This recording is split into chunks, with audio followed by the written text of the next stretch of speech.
Olá, bem-vindas e bem-vindos para mais um encontro História na Mário, hoje com o tema Para Ler Lélia Gonzalez. Eu sou Daniela Mercier, jornalista, e agradeço à equipe da Biblioteca Mário de Andrade pelo convite de mediar esse debate. Vamos apresentar ideias para conhecer ou entender melhor a obra desta importante intelectual, ativista e referência sobre racismo e feminismo. Apresento nossos dois debatedores. A Elizabeth Viana, socióloga, mestre em História Comparada pela UFRJ, com pesquisa sobre a trajetória de Lélia Gonzalez, com quem ela também militou no Movimento Negro Unificado e no coletivo feminista Nizinga. E o Alex Hatz, antropólogo, geógrafo, professor da Universidade Federal de Goiás e também coautor de uma biografia da Lélia Gonzalez, publicada em 2010 pelo Selo Negro. Essa biografia aqui, que eu tenho aqui digital, mas ela também está disponível no livro físico. Muito obrigada pela presença. Gostaria de mandar um abraço para Helena Vieira, escritora e transfeminista, que infelizmente não pôde participar desse encontro.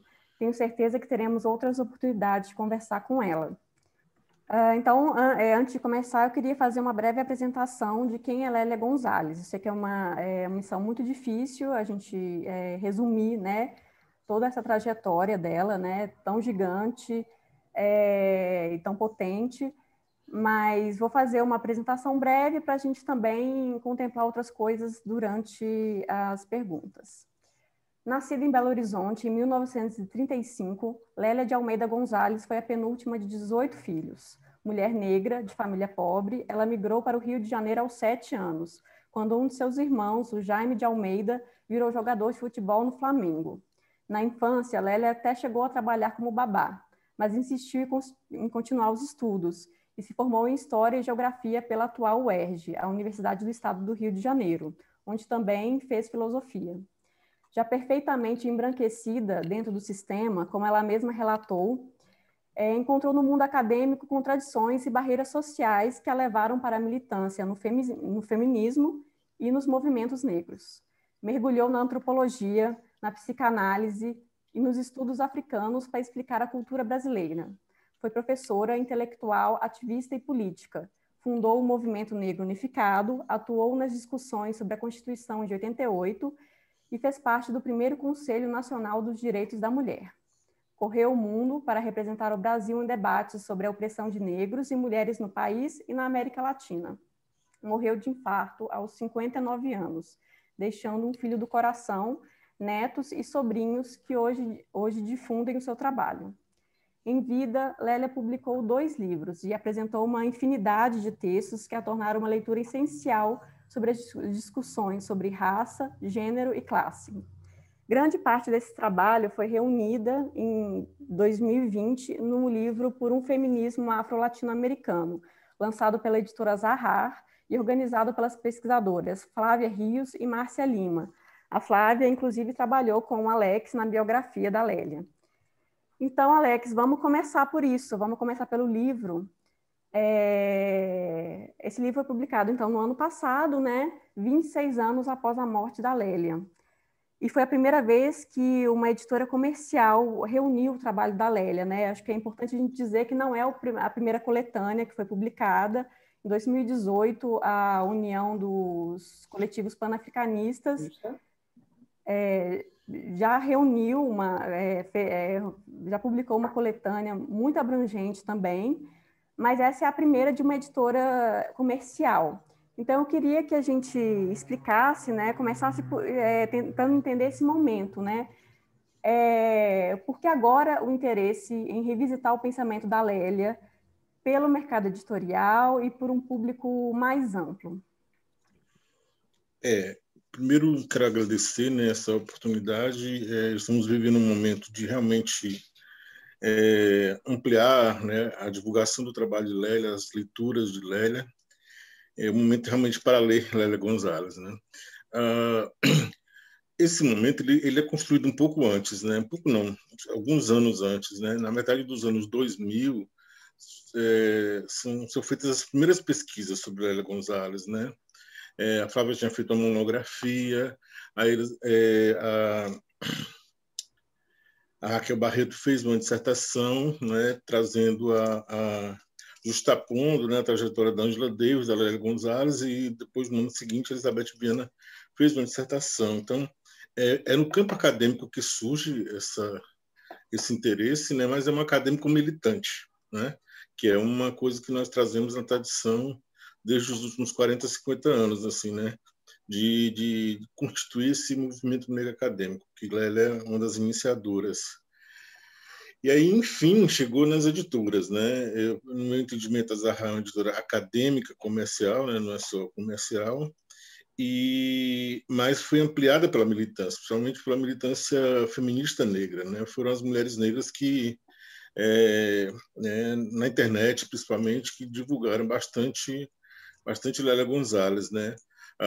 Sentia-se muita falta dos textos, assim, né? Conhecia-se pouco dos textos de Lélia, realmente é uma produção muito grande, né? E ainda tem os textos de psicologia, né? Tem outros trabalhos assim dela, então é um repertório grande, mas chegou num momento que eu acho que não é nem tarde nem cedo, né? Chegou num momento bom, né? Eu fico imaginando Lélia com esse livro nas mãos, entendeu? Ela gostaria de ter esse livro, não é? As mulheres negras nos anos 80 quase não tinham livros autorais. A Neuza Santos Souza teve o Tornar-se Negro, Sueli Carneiro fez com a Teresa Santos o Mulher Negra, a Lélia fez o Lugar de Negro com Carlos Rasenbalg, e a Beatriz Nascimento e a Helena Teodoro fizeram um livro sobre a enciclopédia cultural do negro no Brasil. Então, esse é um momento, né, claro, anterior, já tem dos anos 90 para cá, outras mulheres negras, mas é um momento, vamos dizer assim, de recuperação, de restauração. Ótimo. Posso? Sim, pode. Eu queria... Ai, meu Deus, eu estou... tá. Vocês estão me ouvindo, né? Eu não vi que eu estava fora. Eu queria cumprimentar, já que deu até um destaque aí, né, da minha militância, eu queria dizer, assim, como também mulher negra, né, feminista, então eu posso dizer que Lélia nunca saiu do nosso horizonte, porque, na verdade, ela conseguiu, isso que o Haas está dizendo, que Lélia, com o instrumental teórico que ela tinha, ela conseguiu dizer com nossas palavras, com as palavras dela, com a linguagem, né, com a perspectiva psicanalítica, dizer o drama, né, estou falando no sentido do drama, no sentido psicológico, né, do que é ser negro no Brasil. Então, a Lélia sempre esteve presente. Mas, para mim, a distinção fundamental é na militância, a gente, como militante, dialoga com a Lélia.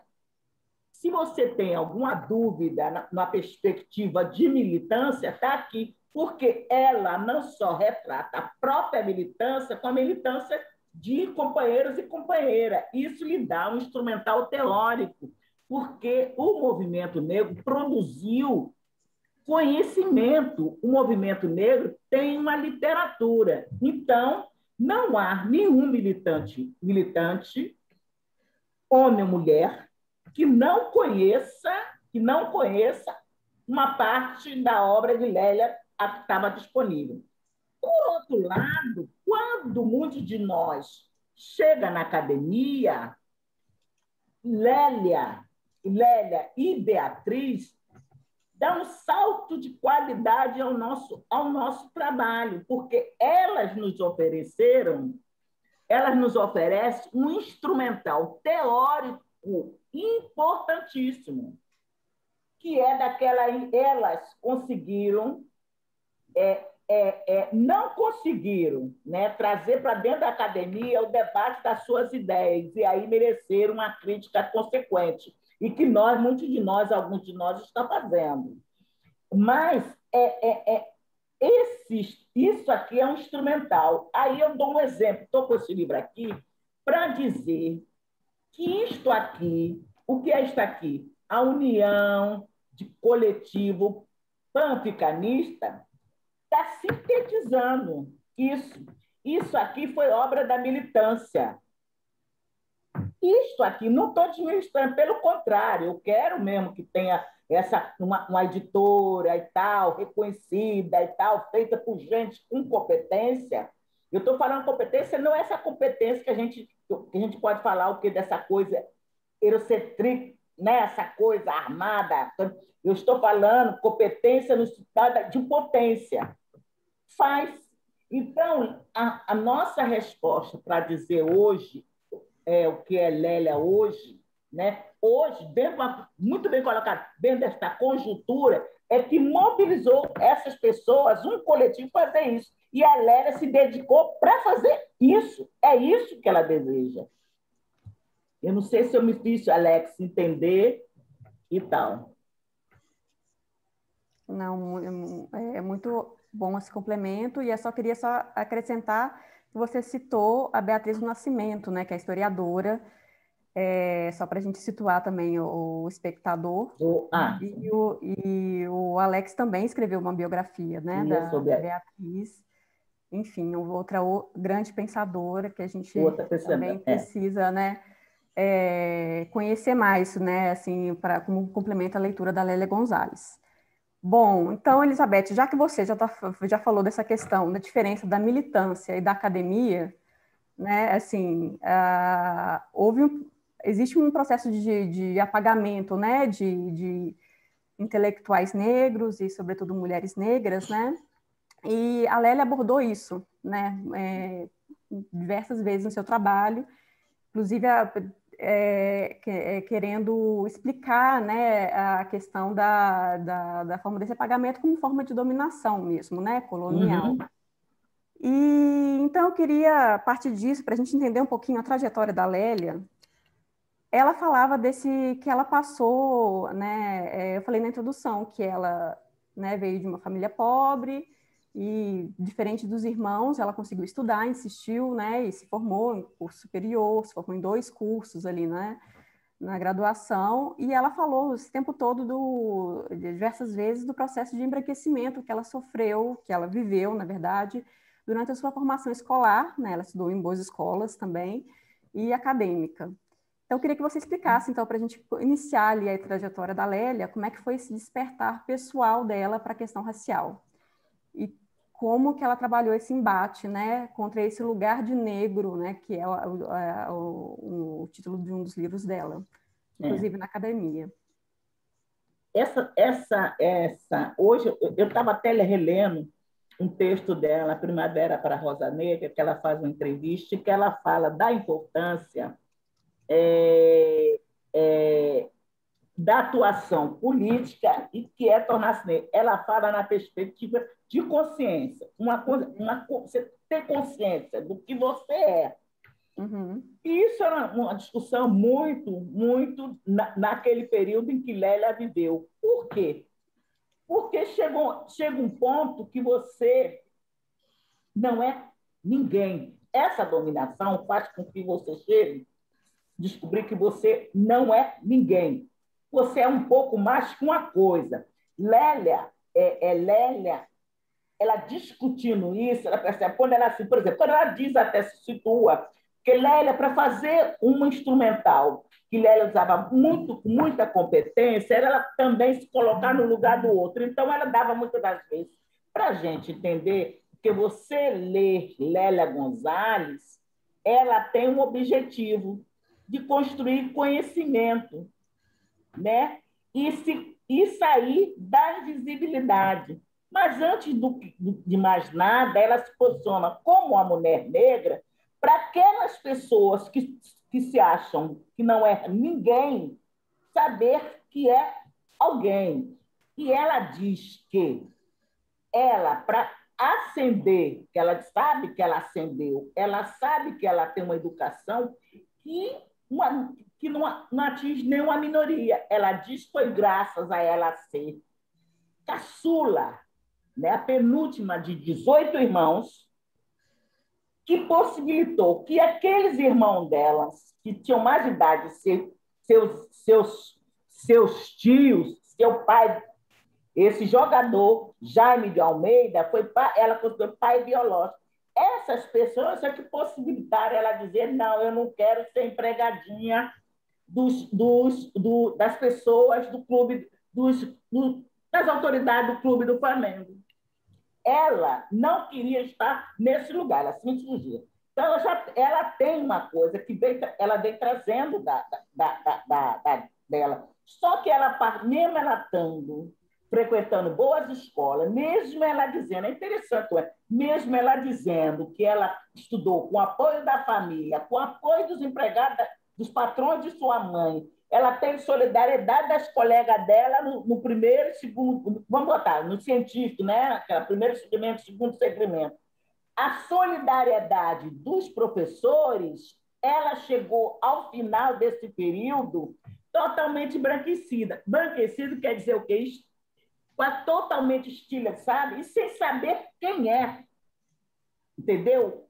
Ela era pouco mais. Ela diz o quê? Que as crianças não aguentam a todo momento você de ser ouvido dizer que você é de origem de um boçal.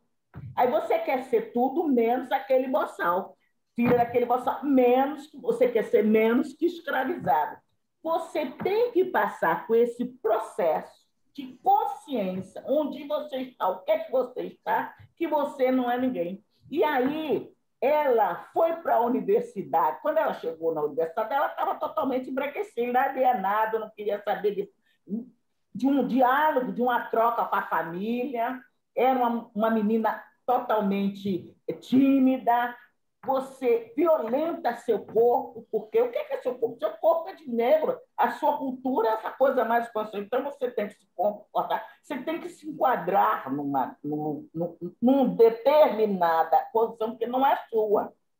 E aí, quando ela, no primeiro casamento com o marido dela, que ela casa com um homem branco, né? Quando ela chegou na universidade, ela era uma lady, bem comportada e tal, já, né? Já dando aula em ótimos colégios. Esse marido branco ele sofreu discriminação da família dele, espanhola, que era casada com ele. Ele disse que ela estava sofrendo as agressões que a família estava fazendo, as violências que a família dele estava fazendo, era por ela ser negra. E isso ele deu um nome, era racismo. Isso foi a primeira pessoa que a fez ter essa consciência. E aí ela acredita a esse início de consciência, que isso é um processo, e é um processo que não termina nunca, atenção, não termina nunca, é que ela assumiu o Gonzalo em homenagem a essa pessoa que fez ela sair desse lugar de estilhaçamento, o lugar de ninguém, o lugar da negrinha, o lugar da concubina. Aí ela vem com toda essa discussão. Lélia começa a entrar na discussão da realidade brasileira através da discussão do racismo, da discussão da queda do mito da democracia racial. Essa foi a entrada dela, que ela começou a articular todo o conhecimento que ela tinha com o ativismo político. Tá ótimo. Alex, você quer fazer algum complemento? Essa é uma coisa que eu preciso compreender, né? Mesmo tendo um período, né, que ela viveu bem datado, o peso do racismo ele continua sobre as pessoas negras, né? Sobre as mulheres negras, sobre os homens negros. Isso se pode ver, né, em várias situações de discriminação, de humilhação. A questão do cabelo, né? Por que disseram que os homens negros têm que usar cabelo curtinho, não é? Alguém disse isso, não é? E também que tem que respeitar o tempo de cada pessoa, né? Principalmente o tempo de cada pessoa negra, que pode ser aos 20 anos, pode ser aos 30, aos 50, né? Isso é uma coisa que a gente tem que ter muita delicadeza com isso, né? Para não cobrar, para não fazer um segundo efeito, né? Danoso, né? O outro que ela e Beatriz Nascimento colocavam essa questão da ascensão, porque elas tinham uma ascensão que não era tão grande assim, mas tiveram, né?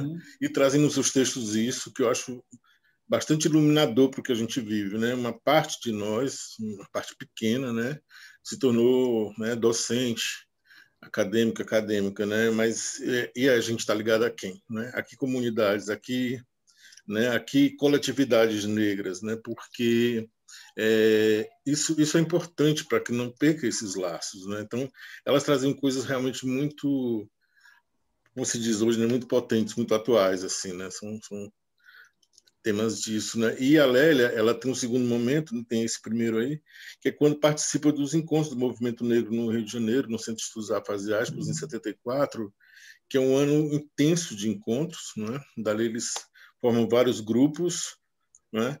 E ela parte para fazer o curso de cultura negra no Parque Lage, né? A bibliografia do curso não tem tanta bibliografia negra assim, por exemplo, né? Depois é que passa a ter, né? Porque, como diz a Elizabeth, é um processo, é uma aquisição, né? Eu levei muito tempo para conseguir fazer cursos com a maioria dos autores e autoras negros na universidade, né? Não foi assim, cheguei, está aqui a bibliografia, né? Esse processo, né? A gente herda delas, mas continua também, às vezes, a duras penas.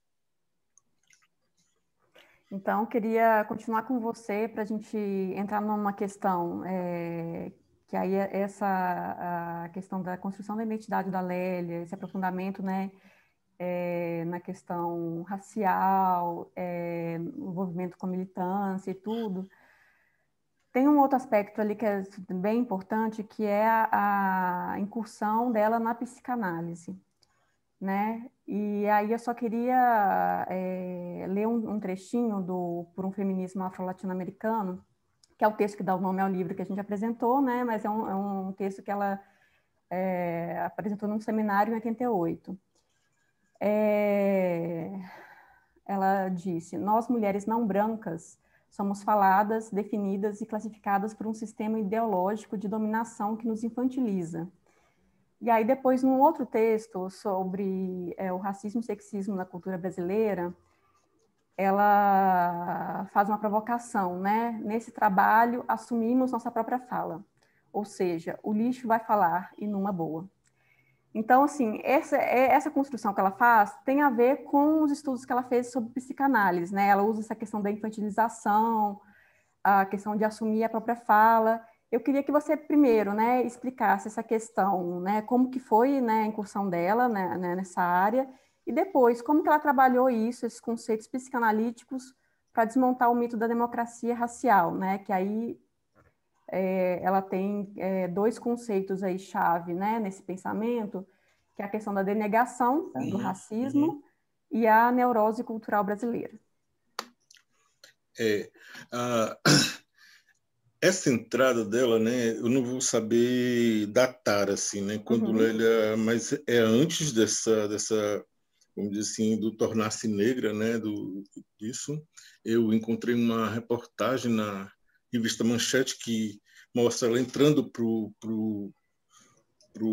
Colégio Freudiano como estudiosa de Lacan, ela, né, já conhecida, né, com cabelo alisado e tudo, mas já reconhecida. Então, Lélia já era conhecida, né, já era uma professora universitária que lia francês, que traduzia. Então, essas aquisições dela, nada disso se perde, né, são todas muito importantes. E existe uma coisa que a Elizabeth já falou, mas nem sempre a gente eu consigo, né, me reportar. É esse saber militante, que ele não está preso a certas amarras. Por exemplo, eu vou falar para um público de sociologia, eu só uso sociologia, entendeu? Né? Isso não tem para Lélia, entendeu? Isso não tem para Lélia, né? Posso cruzar a sociologia com a psicologia e com a antropologia no mesmo texto, né? É eclético, né, pouco eficaz, não. É algo que tem que saber fazer, é um saber militante, né, que Sueli Carneiro fala que, né, no caso do epistemicídio nas universidades, somente brasileiras, né, esse saber militante das feministas, das militantes negras foi muito desconsiderado, né? Não, cuidado, não faça sua tese aqui porque você é muito militante. Eu ouvi muito isso, né? A Elizabeth deve ter ouvido assim, não faça sua tese assim porque ela é panfletária, não é? E elas não tinham problema com isso, entendeu? Tanto que os textos mais curtos, vamos dizer assim, panfletários, são bons também, né? Então, já citavam várias linguagens. E aí pode trazer essas categorias, né, da psicanálise, que ela utiliza com bastante propriedade.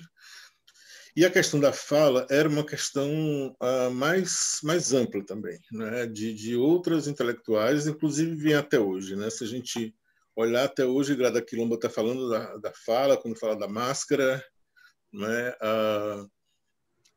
Conceição Evaristo está falando também. Então, assim, essa aquisição da fala, né, pelas pessoas negras, ela é uma coisa fundamental, porque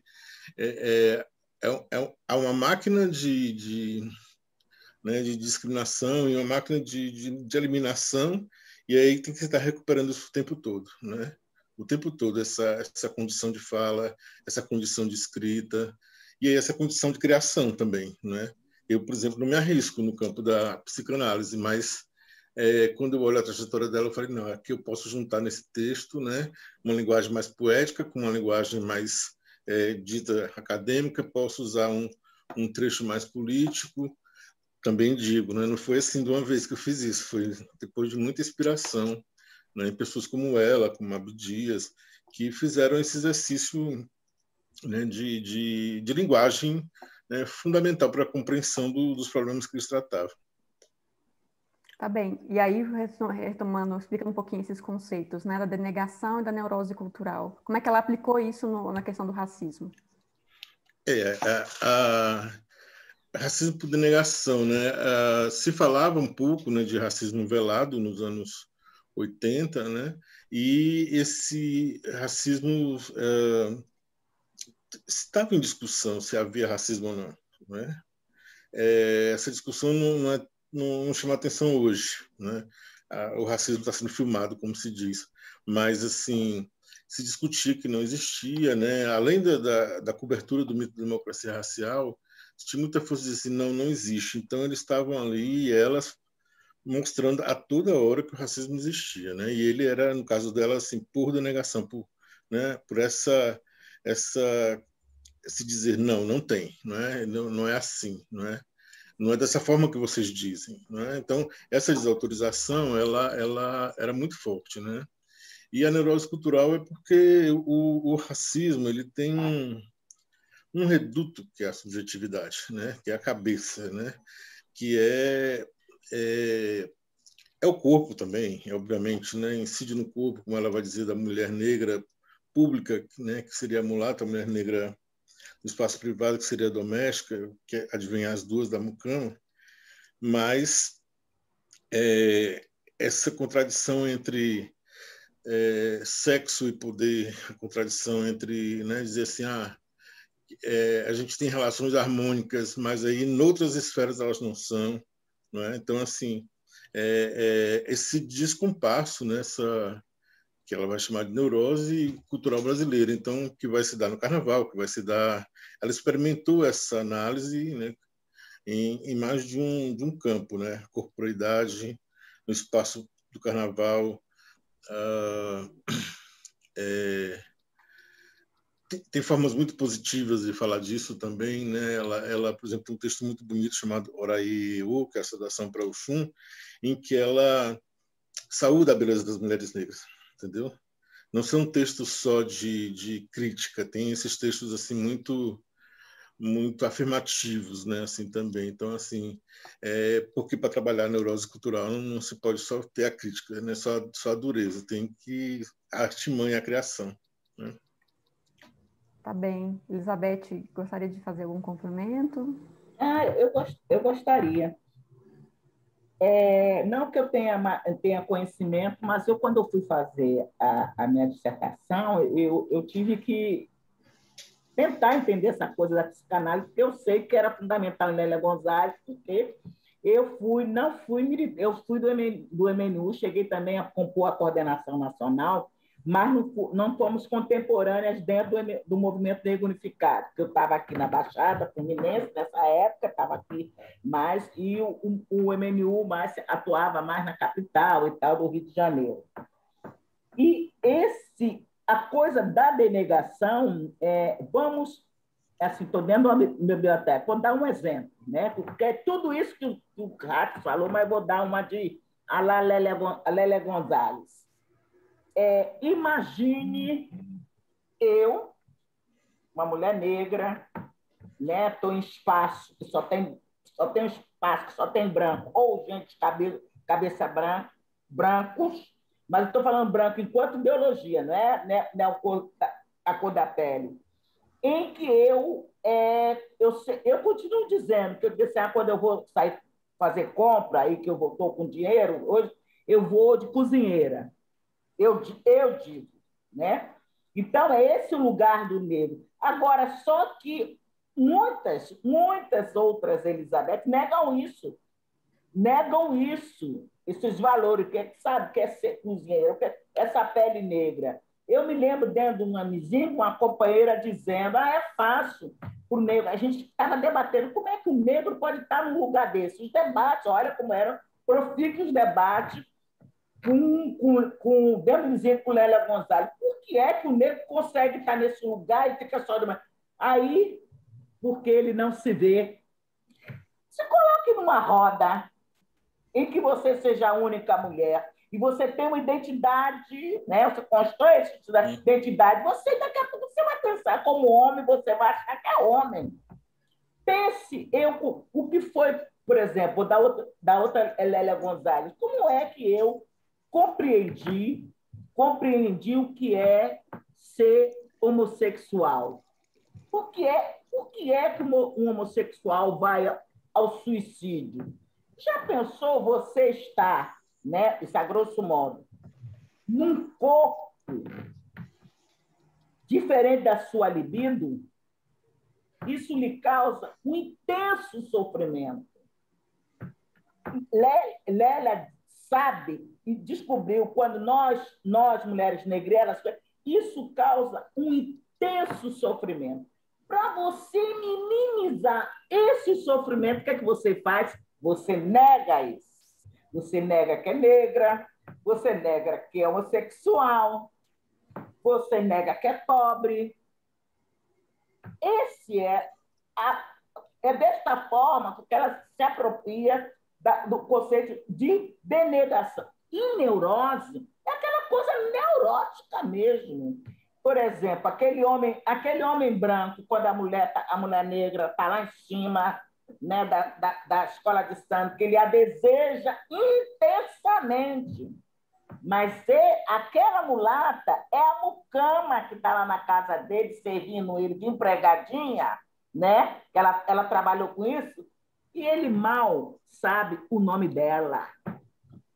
Você sabe que ainda hoje, um dos exemplos que a gente dava, ainda hoje, que a gente dá, como o Alex lembrou, que isso, eu gostei muito dessa fala do Alex, contextualizar, por que Lélia está top? Porque existe isso ainda. Tem muitas empregadas domésticas que se chama Maria para lá, Maria para cá, mas ela não, ela é Bernadette, ela é Raimunda, ela tem outro nome.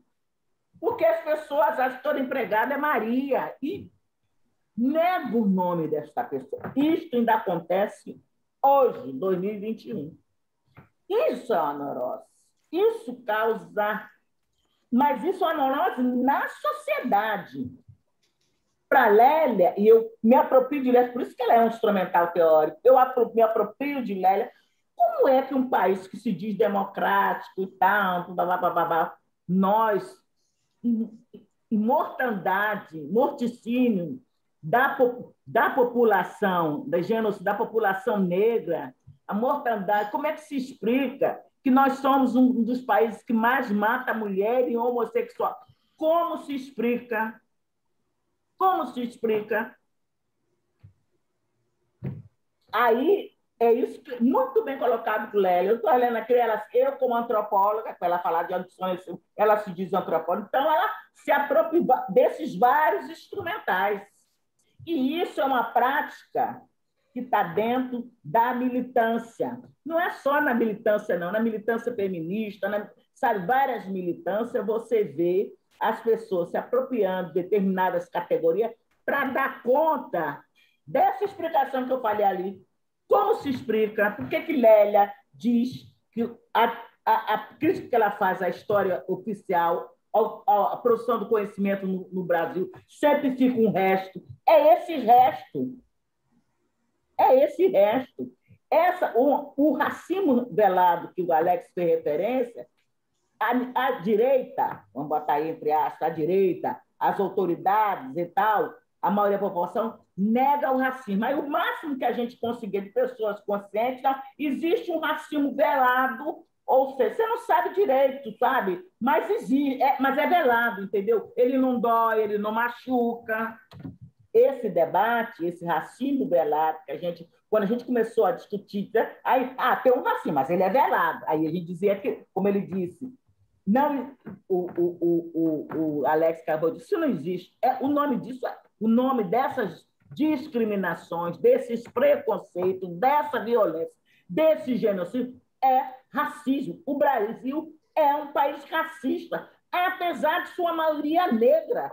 Ele torna-se um país neurótico. Nós, brancos e negros, somos portadores de uma neurose cultural. Perfeito. Elizabeth, vou continuar com você. Você citou aí a questão da militância. Vamos falar um pouco de como que a Lélia entrou nessa militância, né? Ela primeiro se formou, né, intelectual, primeiro foi, né, professora e tudo. Se não me engano, ela já entrou na militância por volta dos 40 anos, não sei se foi bem isso. Só que ela entrou na questão, tanto no movimento feminista quanto nos movimentos negros, também se manteve pensadora, se manteve crítica, né, a esses movimentos, né? Então, eu queria que você explicasse quais foram as contradições que ela encontrou na militância e como que isso forjou, né, moldou o pensamento dela para o feminismo negro. Lélia entrou num movimento, buscando saber quem ela era, nessa provocação do marido dela pela dor e pelo sofrimento. Primeiro, por esse marido dela, Luiz Carlos, que ela amava profundamente. Ela estava saindo da adolescência, 19, 20 anos, 20 e poucos anos. Ele, infelizmente, não suportou as angústias, né? Lembra que era um período muito ruim na sociedade brasileira, de ter sofrimento, né? Um cara filósofo, ele suicidou-se. Nesse período, foi aí que ela começou a se aproximar da psicanálise.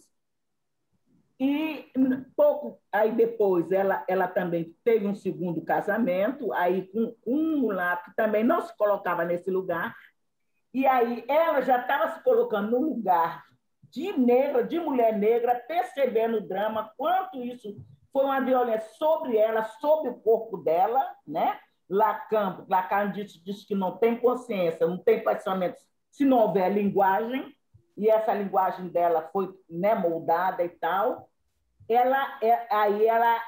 Foi aí que ela começou, ela separou-se desse marido, e foi aí que ela mergulhou de cabeça no movimento. Não como escape, mas sim em busca de aquela coisa que Luiz Carlos falava, mas você não sabe, isso é racismo, eles são racistas. Ele que você é negra, que sua mãe é isso, sua mãe... Começou a dizer o que ela era, porque aí você apaga, que aí a denegação apaga, que seu pai é operário, que sua mãe foi empregada doméstica, que você tem no caso de Lélia, como a maioria tinha uma irmã presidiária. É isso é um impacto. Aí no impacto, com esse impacto ela foi parar na psicanálise e foi parar no Candomblé, porque ela, no processo que eu sei que Alex, né, ele fala isso muito bem, na discussão dos símbolos, por exemplo, um cara de poética, dessa coisa, dos símbolos de você, tá? Assim, ela foi buscar nas religiões de matriz africana, especialmente a Umbanda e o Candomblé,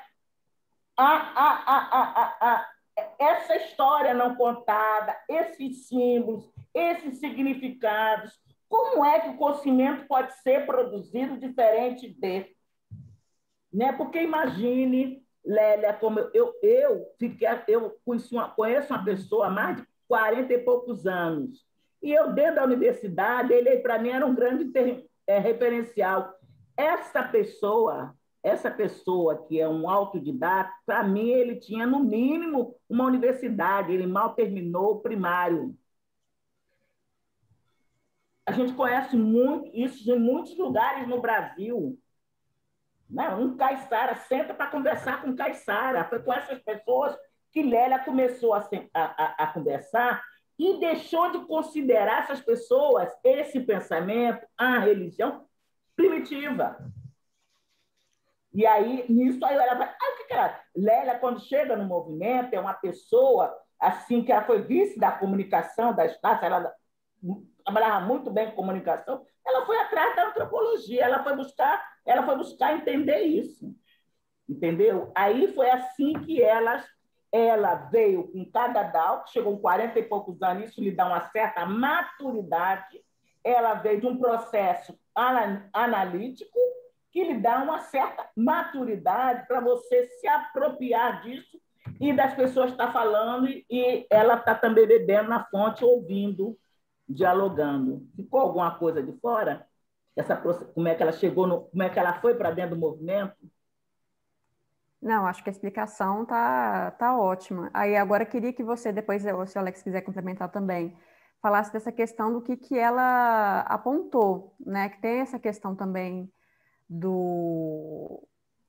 ela viu a questão do machismo, sexismo nos movimentos negros. E aí, no movimento feminista, permanecia a questão do racismo. Queria que você abordasse um pouquinho isso e até falasse um pouquinho da sua experiência, porque você também, né, ouviu a Lélia falando disso, presenciou reuniões, né, assim, que isso era levantado e até, às vezes, criticado, né, por feministas brancas, por exemplo, né? Eu queria que você falasse um pouquinho disso. Imagine essa mulher que eu falei aí, já madura, chegando no movimento, ela 40 e pouco, né? Eu com 20 e pouco, a outra com 18 anos e pouco, outras mulheres da idade dela com 40 e pouco, como o Ike, né, já estava, o Juliana Gomes, né, que fez outro de 82 anos. Você vê, vou recuperar o nome, Vânia Santana, que é uma militante nossa aqui do Rio, não só militante como intelectual. Ela, num depoimento que ela deu no trabalho de Rosália Helena, discutindo feminismo, ela dizendo, posição da mulher negra, quando eu cheguei no movimento de mulheres, que ela veio do movimento, se assustava com a posição das mulheres dentro do movimento. Ela dizia assim, as mulheres ficavam no papel de serventia, menos uma Lélia e uma Beatriz. De fato, elas ficavam sentadas e a gente que arrumava. Aí, olha qual era o papel nosso. Se lembra, nesse período, se você ler, escola de samba, associação de moradores, todo mundo, qual era o lugar da gente? No departamento feminino. O que é que teve no departamento feminino? Varria a sala, arrumava a sala, fazia o café, fazia o lanche, arrumava a mesa, botava tudo, montava o microfone e tal, assim, arrumava a mesa, porque o microfone é aquelas coisas de homem, o homem lá ligado e tal. Na hora de compor a mesa, todos homens. O máximo, quando eu cheguei, no máximo, a gente era secretária, e secretária sem voz. Se dizia que a gente era secretária, não, a gente era relatoria. Você relatava, fulano de tal falou isso, e não podia, você não podia dizer assim. Dá para você repetir? Eu passei por isso, o olhar que um militante negro como eu virava e dizia: você não entendeu o que eu falei? Era isso. Lélia viu isso. Ela deu nome, quer dizer, nós lá atrás já tínhamos discutido. Lá atrás não, como eu, mulheres antes de Lélia, que eu cheguei depois de Lélia no movimento. Outras mulheres já tinham se surgido, mas não conseguiram enfrentar, né? Porque, na verdade, a proposta inicial era a gente discutir isso por dentro do movimento.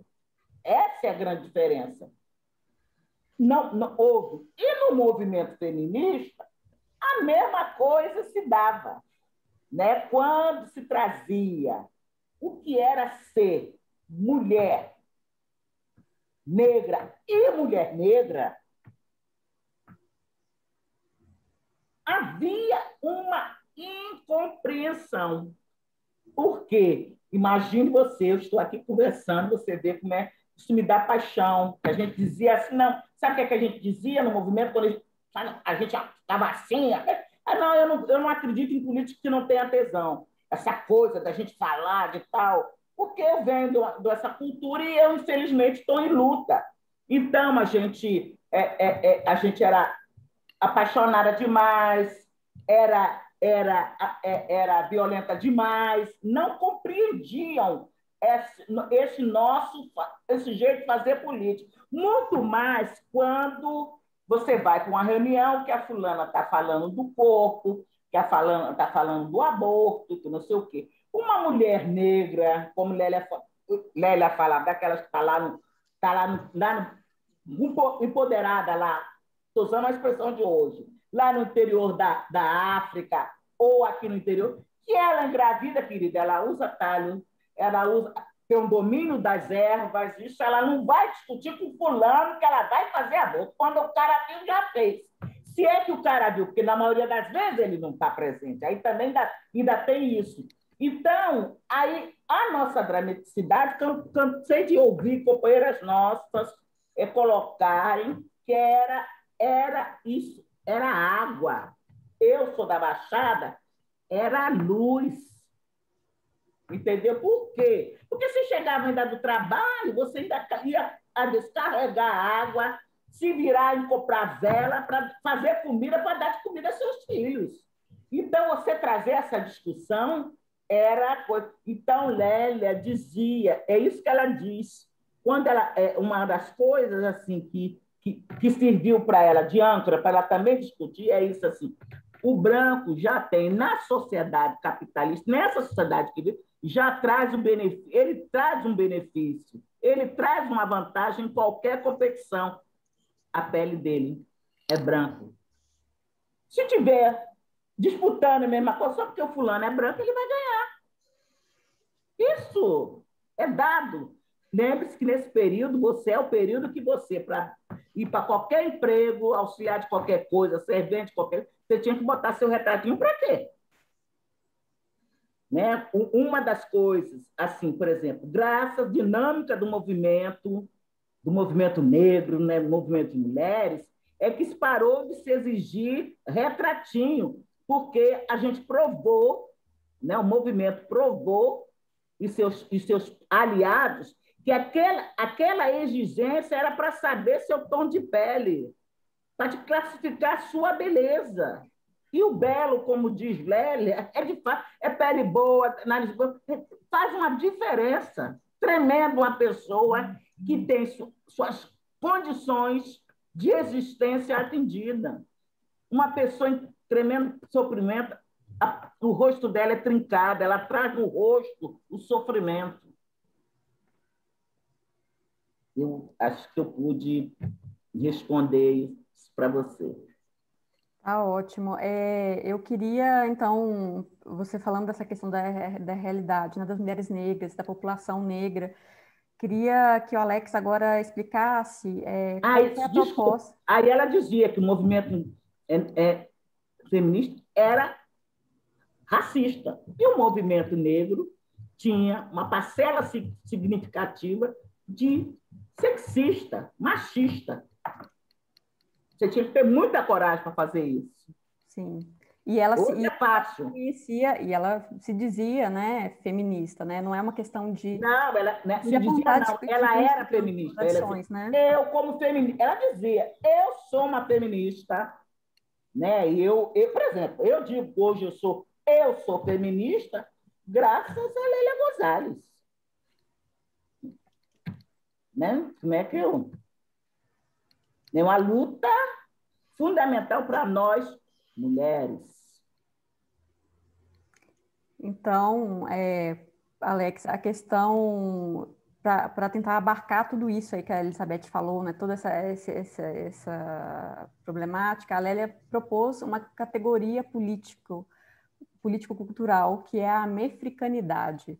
Queria que você explicasse um pouquinho o que é isso, em que contexto surgiu, quais eram as referências da Lélia para fazer esse debate. Lélia é muito propositiva, né? Tem vários ensaios que cada um tem 1, 2, 3 categorias assim para se pensar. Nesse texto, que é de 88, né, ela vem fazendo uma reflexão que está em outros textos, né, que ela traz referências da América Latina, E ela não só traz isso como um conteúdo livresco, ela fez porque viajou, né? Ela esteve em vários países a trabalho da militância, né? E tem por um feminismo afro-latino-americano tem um momento muito sensível, que ela diz que chorou, né, ao ver as irmãs indígenas, né, dela e tal assim. Então, ela traz nessa sensibilidade, nessas concepções, né, a construção desse mundo ameríndio e americano, né, da americanidade. A ideia, ela diz que é do psicanalista M.D. Magno, né, tem a Beth Milan também.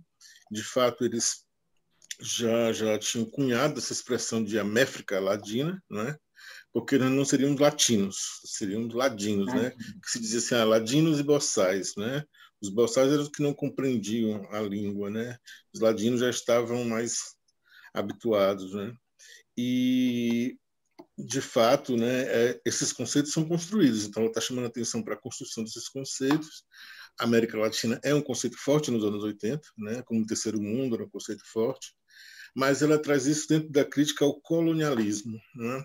Que antes de se falar em colonialidade, em decolonial, ela, Beatriz Nascimento, já criticava o colonialismo cultural, ou seja, não era mais colonização, mas existia um colonialismo que agia nas mentes todas e agia sobre esses dois macropopulações, a população negra e a população indígena, né? Para se pensar em conjunto, sabendo também das diferenças. Ela tinha um repertório vasto, ela estava lendo nesses textos autores panafricanistas, autores, né, da psicanálise, das ciências sociais, então ela tem um repertório vasto de referência, né? Porque a gente costuma dizer, eu, Flávia Rios, né, Elizabeth sabe disso também, que ela é uma intérprete do Brasil, não é? Mas não é do Brasil como uma unidade espacial, né, própria, diferenciada, não. É esse Brasil nesse contexto de macro, né? Tanto que eu hoje consigo fazer isso, né? Que é trabalhar o conceito de americanidade, transatlanticidade da Beatriz Nascimento, Atlântico Negro do Paul Gilroy, numa mesma sequência, porque foram desenvolvidos quase à mesma época. Quase à mesma época, né? Em 89, Beatriz fala transatlanticidade, 88, Lélia fala americanidade e 97, Paul Gilroy fala em Atlântico Negro, ou seja, cada um dentro do seu formação, né, socioterritorial, está pensando como estudar essas macro-realidades, né? Então, é um conceito político, né, cultural também, como ela mesma disse, né, e nesse sentido de pensar nessas várias escalas também do colonialismo, né, que ele vai desde o corpo até o território. Tá bem. Elizabeth, gostaria de fazer algum adendo a essa questão da mexicanidade? E isso ela constrói observando muito das viagens. E as viagens de Lélia significava, por exemplo, ela saía do Brasil a convite, mandar passagem para fazer uma palestra nos Estados Unidos, em Roma, em Paris, qualquer lugar. Ela fazia a palestra dela rapidinho, depois pegava um voo e ia para a África, ia para o Caribe, entendeu? E ali entrava em contato, claro, né, com os intelectuais, porque essa viagem essas viagens transatlânticas, né? Os intelectuais, as pessoas também que têm melhores poderes aquisitivos ou articulações que podem realizá-la. Mas cada uma daquelas pessoas levavam elas, entendeu? É como eu pegar você, levar você também para lá, para vamos subir a Mangueira. E Lélia adorava isso. Né? Um dos primeiros lugares que eu conheci Lélia foi aqui, lá no interior de Nova Iguaçu. Então, ela viu essa história, viram como é que essas pessoas se movimentam, e o olhar dela, imagine, esse olhar de conhecimento, esse olhar, por exemplo, assim, eu vejo assim, com que propriedade Alex fala de espaço, né, de lugar, ele tem uma formação em geografia, Lélia também tem isso, imagine, você pega essa formação em história, filosofia, em geografia, a noção de espaço, como é que você se situa naquele lugar, né? O Flávio Gomes muito fala dessa. Houve sempre, nos estudos historiográficos, mostra, houve essas viagens que muitos negros faziam, até mesmo escravizados. Havia essa troca, sempre houve um diálogo, uma coisa acontecia lá, uma coisa acontecia aqui. O cara trazia aquela pessoa, mesmo aquela pessoa escravizada, mesmo aquela na pós-abolição. Então, e você imagina uma mulher já com essa curiosidade, com esse instrumental. Aí fala assim, né, quando o Alex está falando da mefricanidade, dessa América, Américas, não é só América do Norte, todas as Américas, e africanos, né? Não foi impunemente que essa população escravizada aqui chegou e deixou esse poder, nós estamos falando em termos de opressão branca, né, que oprime também, né, muitos brancos oprimidos, não foi impunemente que chegamos aqui. Tem a marca. Aí você pega o conceito, né? Aí eu quero também apropriar de um conceito que é fantástico, né? Que eu aprendo dentro das religiões de matriz africana, da minha casa, de ancestralidade. Aí fecha. Né? Aí o olhar, isso permite a pessoa fazer uma crítica epistemológica e funda a epistemologia do que ela estudou dentro daquela universidade, que ela saiu branca, saiu embranquecida. E tem muita gente que pensa que é para jogar tudo fora, né, Alex? Não é para jogar fora, não. Tem uma produção de conhecimento ali também, você tem que reconhecer. É o que você faz com o seu instrumental que faz a diferença. É você não estar, como diz, sair confortável em determinados lugares. Lélia não deixou bens materiais. Se fala, a gente, como Alex falou, né, muitas pessoas têm de ascender socialmente, tem muitos negros que estão ascendendo socialmente e não deixa bens materiais, porque não há condições de se apropriar, né? De ter de se acumular desse bem material. Agora, bens imateriais. Tá ótimo. Bom, eu acho que eu já vou conduzindo aqui uma pergunta final que eu vou apresentar para vocês dois, né? Que é o seguinte, né? A gente conversou agora com essa questão da mefricanidade, falou da questão do feminismo, apontando a questão do racismo dentro do feminismo, por exemplo. Tudo isso a Lélia ela apresentou tanto na questão, na discussão sobre raça, quanto da questão da mulher, de gênero, né? Especificidades da América Latina, né? Das experiências vividas na América Latina. Na questão do feminismo, isso dialoga bastante, né, com o conceito de interseccionalidade, que a gente entende hoje como feminismo decolonial. Eu queria que vocês explicassem, né, em que medida que as ideias de Lélia se relacionam com isso. Ela seria uma precursora dessas ideias aqui no Brasil, por exemplo, né, que eram ideias também discutidas, né, nos Estados Unidos. Queria que vocês situassem, então, o que a Lélia apresentou de novo, como que a Lélia dialogou com outras ideias que estavam surgindo na mesma época e o que isso diz, né, para hoje. Quem gostaria de começar? Alex, talvez? Não?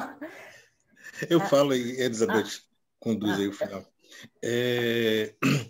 Eu tenho, né, feito uma leitura muito ainda, não é a proporção que eu gostaria de fazer, das autoras negras brasileiras, né, estadunidenses, que trabalharam essa articulação, né, entre raça, gênero, que era sexo, a categoria, né, não era gênero ainda, não é? E classe, mas eu ainda me atrevo a dizer que elas trabalhavam em, né, lugar e espaço, né, tanto no lugar de negro quanto a América Latina, né, em outra escala, assim, tal. Porque o que as mulheres negras brasileiras estavam escrevendo, e não era só Lélia ou Beatriz, várias outras mulheres, assim, porque há várias mulheres escrevendo nos jornais do movimento negro, tem outras vozes, né, que, inclusive, acho que são importantes serem retomadas, né? Então, assim, o que Audre Lorde está falando, o que Angela Davis está falando, depois Bell Hooks está falando, Alice Walker, elas estão escrevendo aqui. Não tem nenhuma antecedência, não adianta fazer essa disputa quem criou primeiro, não é? A articulação entre essas categorias, não é? E também o escrever enquanto mulher negra, todas elas saem mais ou menos ao mesmo tempo, né? Diferença de pouco tempo de uma para outra. Isso foi uma professora do Ohio, da pedagogia, a professora Vesta Daniel, que me falou isso. Quando ela leu parte do livro que eu escrevi, ela disse assim, sobre Beatriz Alexa, elas escreviam a mesma coisa ao mesmo tempo, não é? As daqui e as de lá, né? E aí agora a gente tem essa revelação, como Angela Davis diz, né, que se pode aprender com Lélia, não precisa ser com ela, né, assim. Participei de uma live com Conceição Evaristo, Conceição disse também isso no sentido que é para ler junto com os da diáspora, né? Então, ler Beatriz, ler Lélia, junto com Grada Quilomba, junto com Bell Hooks, ou seja, a gente só vai crescer com isso, não é? E eu penso que a gente está começando a fertilizar essas noções, né? Para trabalhar a questão dos homens negros, a questão dos homens negros gays, das bichas pretas. Então, essas noções, né, com o nome de interseccionalidade ou não, porque algumas pessoas têm dificuldade com essa categoria, e eu digo, não precisa usar gênero, não precisa usar interseccionalidade. Agora, não finja que as questões não existem, né? Que as questões das mulheres não existem, né? Que as questões dos gays ou das bichas pretas não existem, porque é preciso dar nomes também, né? Não precisam ser esses, né? E eu considero muito, muito fértil. Olha, a Lélia é provavelmente a primeira pessoa que escreve sexismo num texto no Brasil, né? Eu não sei de alguém que escreveu a palavra sexismo num texto antes dela, né? Não estou também fazendo concorrência, mas assim, e isso ainda não foi reconhecido. Nos estudos de raça e gênero, antropológicos principalmente, ainda não foi reconhecido. Isso é uma coisa que me incomoda, porque né, a militância negra reconhece, a militância negra acadêmica reconhece, mas outras linhagens teóricas ainda não reconheceram esse lugar criativo da Lélia, não é? Com essa teorização, não é? Mas elas são muito interessantes, muito, muito, muito. Eu vejo a quantidade de textos que foram feitos nos últimos 2 anos sobre Lélia, é incrível, né? Claro, deflagrado pela publicação do livro do Coletivo Panafricanista, não é?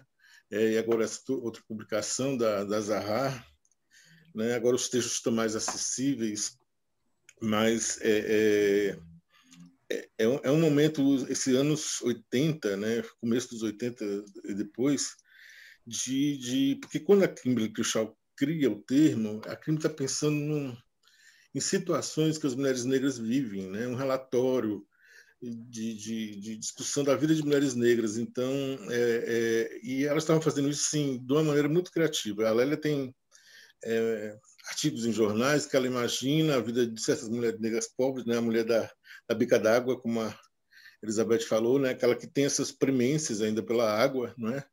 Ela tem trechos mais literários, um texto chamado Mulher Negra, que está no livro, do jornal Lampião, jornal gay, daquele momento, que é quase um conto, assim. Então, nesses textos também são textos interseccionais, porque, né, uma mulher negra é um sujeito interseccional, né? Também sem, né, se for o caso, não precisa utilizar essa denominação, né? Porque a gente também tem essa coisa, né, no mundo acadêmico de, às vezes, disputar demais os conceitos, né? E acho que precisa ser um pouco menos enfático, às vezes, assim, então. Elizabeth, para a gente encerrar, o que você gostaria de dizer sobre essa questão? Eu vou ousar fazer uma crítica, né? Hoje, por exemplo, a gente tem um desequilíbrio, né, na apropriação da realidade. Tanto não importa se você seja um intelectual dentro da academia ou não, né? Porque intelectual, você, para se classificar como uma intelectual, você não precisa estar dentro da academia. Eu não estou dentro da academia, mas eu produzo conhecimento na militância no lugar onde eu trabalho. Eu sou técnica legislativa da Câmara Municipal do Rio de Janeiro e trabalhei com Benedito da Silva, Jurema, E eu conheço pessoas também que trabalham como instrumental, né, que está dentro de outro lugar. Mas a academia, as universidades, é lugar de excelência. É por isso que elas estão sendo atacadas, né? Fica falando a ciência. Não, não é uma ciência abstrata, não. Hoje eu vi o médico dizendo por que as pessoas com comorbidade, os idosos com comorbidade, deverão ser vacinadas. Porque a mortalidade maior deles. É por isso. A quem você está servindo? Então, você só ficar sentado numa cadeira, lendo livro, não lhe leva para lugar nenhum. Agora, se você ficar atento à realidade, você tiver comissão intelectual, corre isso que Alex disse, e é de fato, é assim mesmo. Você não pode nem dizer, foi fulano que pensou antes, escreveu antes, ou foi publicou antes, não. É porque não dá para negar, existe. Então, não foi só Lélia Gonzalez que pensou sobre isso.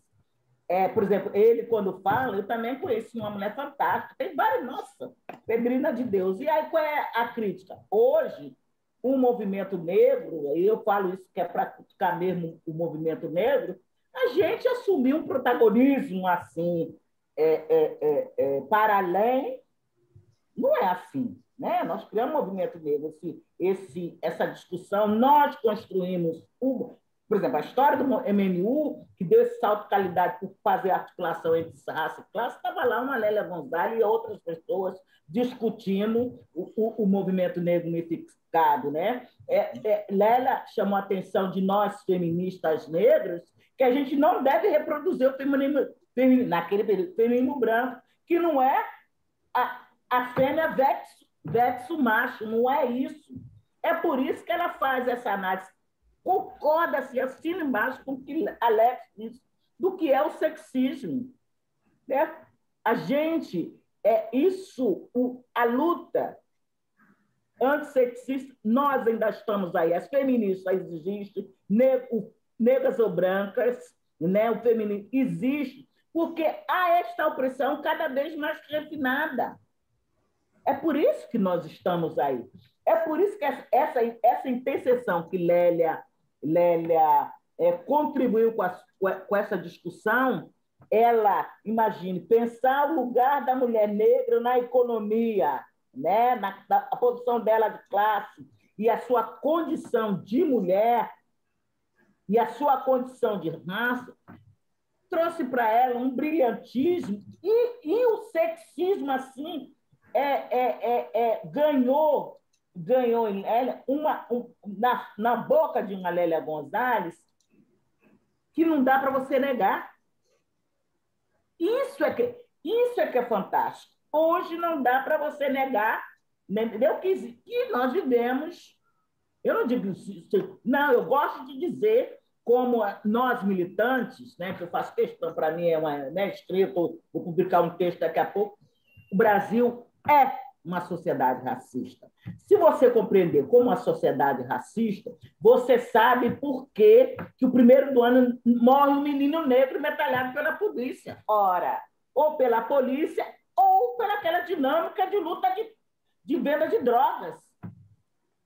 Porque, na verdade, concordo com a professora lá da UERJ, né, que ela apareceu recentemente, Alex, eu não estou conseguindo trazer, que o crime é um negócio.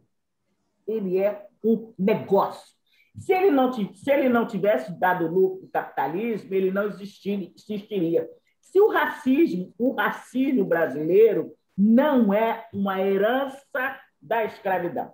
Como muito bem Lélia coloca, ele serve muito bem, no caso particular do nosso país, ao capitalismo.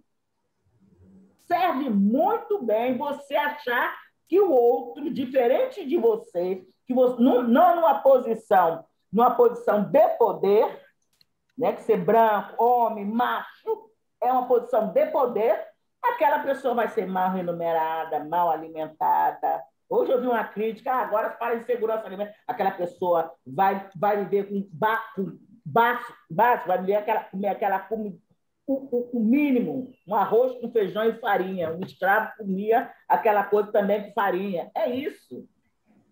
Isso serve à nossa sociedade.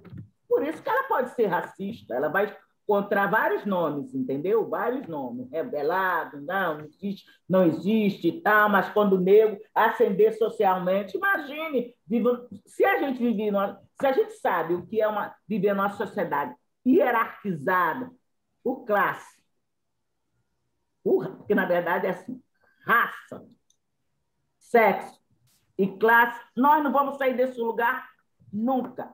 Como diz o humorista, nunca. Agora, só que nunca é muito tempo, né? Não há mal porque sempre. Mas para isso existimos nós, para isso eu chamo as nossas companheiras, que não fiquem só e companheiros, só a gente tem que levantar.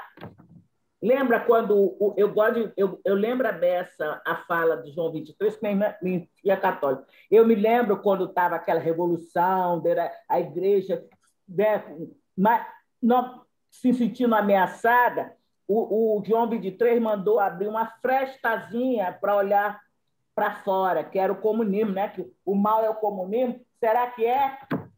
Será que é isso? Não, não é isso. Não. Somos nós que organizamos a sociedade. Ela é o que nós somos. Então, essa é uma sociedade sexista e racista. Ótimo, Elizabeth. Acho que foi brilhante essa sua conclusão. Eu acho que assim, já deu para entender que não tem como a gente abarcar, né, todo esse pensamento da Lélia num período, né, curto aqui de vídeo, mas infelizmente a gente vai ter que encerrar. Sim, claro. Então, eu agradeço enormemente, né, a sua participação, Elizabeth, a presença do Alex. Eu agradeço muito, muito o convite. Uma alegria estar na Biblioteca Mário de Andrade assim. Isso é uma honra, justifica toda... É um dia feliz, é isso, mesmo com a Covid, mesmo com a dor, né, de a gente se aproximar de 400 mil pessoas morrendo de uma doença por conta das nossas contradições. Quantos homens, mulheres e negras e crianças estão morrendo por serem pobres e negros, né? Então, é uma honra estar aqui. Então, mesmo assim, nessa situação, foi um dia feliz em conhecer vocês e rever novamente a Alex. Muito obrigado. Eu também agradeço rapidamente, sim, né? A biblioteca é uma instituição importante para esses debates e estar mais uma vez com a Elizabeth, né? Que me antecede, que me inspira, quem eu escuto. Um beijo. Então, gente, eu também agradeço, né, a Biblioteca Mário de Andrade por promover esse encontro, né?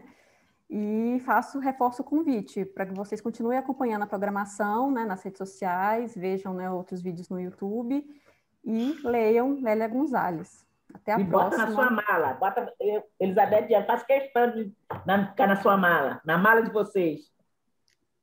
Vamos nos fortalecer. É isso. Então, até a próxima. Muito obrigada. Muito obrigada. Obrigado.